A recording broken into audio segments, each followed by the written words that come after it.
Hello everyone. In this video, we will discuss about what are all the different set of techniques that we are using while creating the process in case of virtual memory. So normally we know how the process creation has been done. Suppose if there is one process and that process wants to create another process, so the creating process we can call it as a parent process, and the created process is said to be the child process. So this process creation, so it is one of the most important operation of the process. So another one important operation on process is said to be process termination. So under this process creation, so we need to use some of the system call whenever you're creating any new process. So that system call is said to be fork. A fork is a system call which we have to use it for process creation. So the creating process must use this fork system call to create any child process. So if you use this fork system call for process creation, how the memory space will be allotted for the newly created process? Or a process, if you are telling then we can say the process may leads to several pages. So suppose if that particular process is creating any other process, even the child process will use the pages that belongs to its parent process. So all those limitations or some of the possibilities we have to discuss under process creation. So if we use the fork system call to create any process, obviously the child process the parent process must be duplicated for the child process, which means the child process must have the duplicate copy of the parent process. So whatever the pages that belongs to parent process, all those pages must be duplicated, and also whatever the address space we have defined for the parent process, so that must be duplicated for representing the child process. So this is what the actual operation that has to be that has been done for this fork system call. So if you want to execute any of the child process, and suppose immediately if you use the execute system call. So what is the meaning of this execute system call, which is used for executing any of the process? So after the creation, immediately if you want to execute, then no need of copying all the pages of the parent process. It is unnecessary to copy all the pages, because if you want to keep it somewhere and after some time if you're going to execute it, then we will be having the duplicate copy of the child process, but parent process. But what happens here, immediately after the fork system call, if you give it the execute system call, then it is not necessary to have the multiple copy of the same process again and again, isn't it? So we can avoid it with the help of the technique called copy on write. So by using this copy on write technique, so we can avoid the multiple copies, which means the duplicate copies of the same that is parent process for the child process. So instead of having the duplicate copy, what this technique will do, so using this technique we can share the pages of the parent process to the child process. So we are going to share, we don't have any separate copy of the parent process to the child process. This is what copy on write. So even though if you share all the pages of the parent process, suppose if child process wants to do any modification in any of the pages. So if the child process wants to do modification in any of the pages, only that particular page will be copied, which means the child process must have one separate copy of the page that he wants to do the modification. Okay, so in which page the child process wants to perform his modification, only that particular page must be copied, which must be duplicated. So that is what copy and write technique. So we can avoid duplicating all the number of pages of the parent process unnecessarily. So we can avoid it with the help of this technique, that is copy on write. So let us see, if you look at this diagram, so we have actually two process A and process B, and in between we have some pages. So here we have three number of pages, page A, page B and page C. All these three number of pages has been shared by two process. But after some time, this process A wants to do modification on this page C. So that we should have the copy of this page C, then this will be allotted for this process A, and it is allowing to modify in this page C. So this is what copy on write. Suppose if the process wants to do any modification in one of the page, so he has to give a request to the operating system in order to perform copy on write on that particular page. So the operating system, what it will do, it will set that particular page as a copy on write page. So it will change that page as a copy on write page. So that what happens afterwards, the process A gets that page and that gets the copy of the page. So he is not going to modify the original page that belongs to the parent process.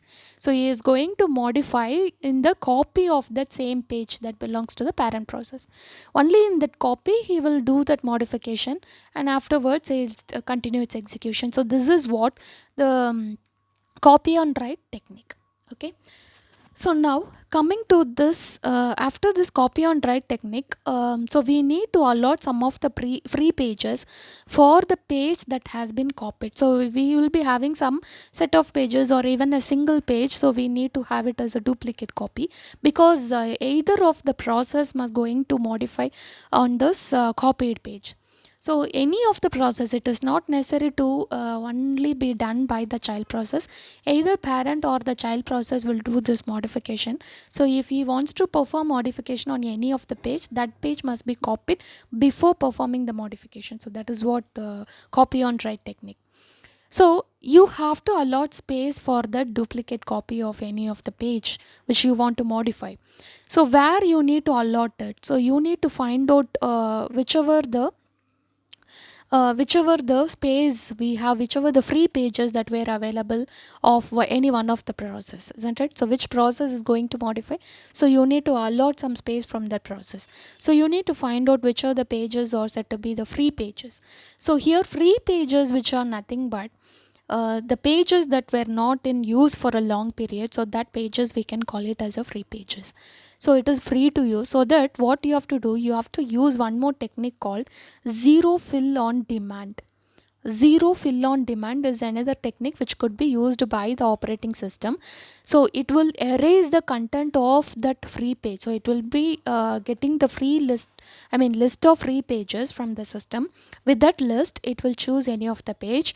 So it will erase the content of that particular page, and the copy of this page that to be modified will be allotted in that free page. Okay, so this is what the technique called zero fill on demand. Before allotting this copy page on the free page, the old content of the page will be erased. So it must be zeroed out before allocation. Okay, that is what zero fill on demand.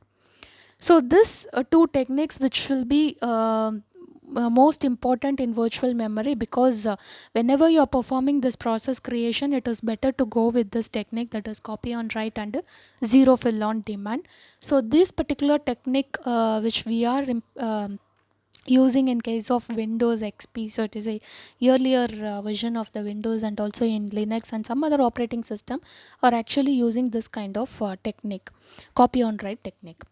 And coming to this virtual memory, so it is actually using one more technique is said to be vfork. So here the vfork is somewhat similar to the fork system call, but it has some difference between the vfork and the fork with the copy on write option. So in case of fork, if you do the copy on write option, then we'll be going to modify one of the page, and whichever the page that to be modified is set as a copy on write page. Okay, then only so you'll be having the duplicate copy of that page, then we can allow that page to be modified by any of the process, either the parent or the child process. But coming to this vfork system call, which is also said to be virtual memory fork. So here V represents virtual memory fork. So this particular system call, which is used for again creating the process, but we are not going to use the copy on write pages. So we are just going to share the address space of the parent process to the child process. So we don't have any copies. So we don't have any duplicate copies. We are going to just share the address space of the parent to child process. Not only the address space, we also share the pages of that belongs to the parent process to the child process. So what happens here? In some cases we will be getting the situation like the child process may do some modification in any of the page whatever we just shared from the parent process, so it is acceptable. We are allowing the child process to change the content of the page that belongs to a parent process. It is acceptable. And before before starting the execution of the child process, what we need to do, we have to suspend the parent process.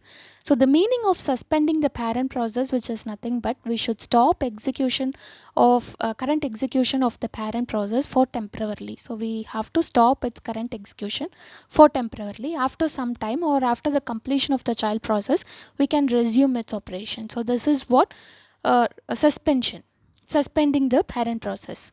So after that we are allowing the child process to execute, and also we are allowing the child process to do any modification in the pages that whatever we shared from the parent process. Though we are sharing all the pages, but we are allowing to do some modifications in those pages. So what happens after the parent process has been resumed? So the pages that were modified already by the child process must be visible to the parent process, but that is okay, no problem. But we need to ensure that child process must not change the address space of the parent process.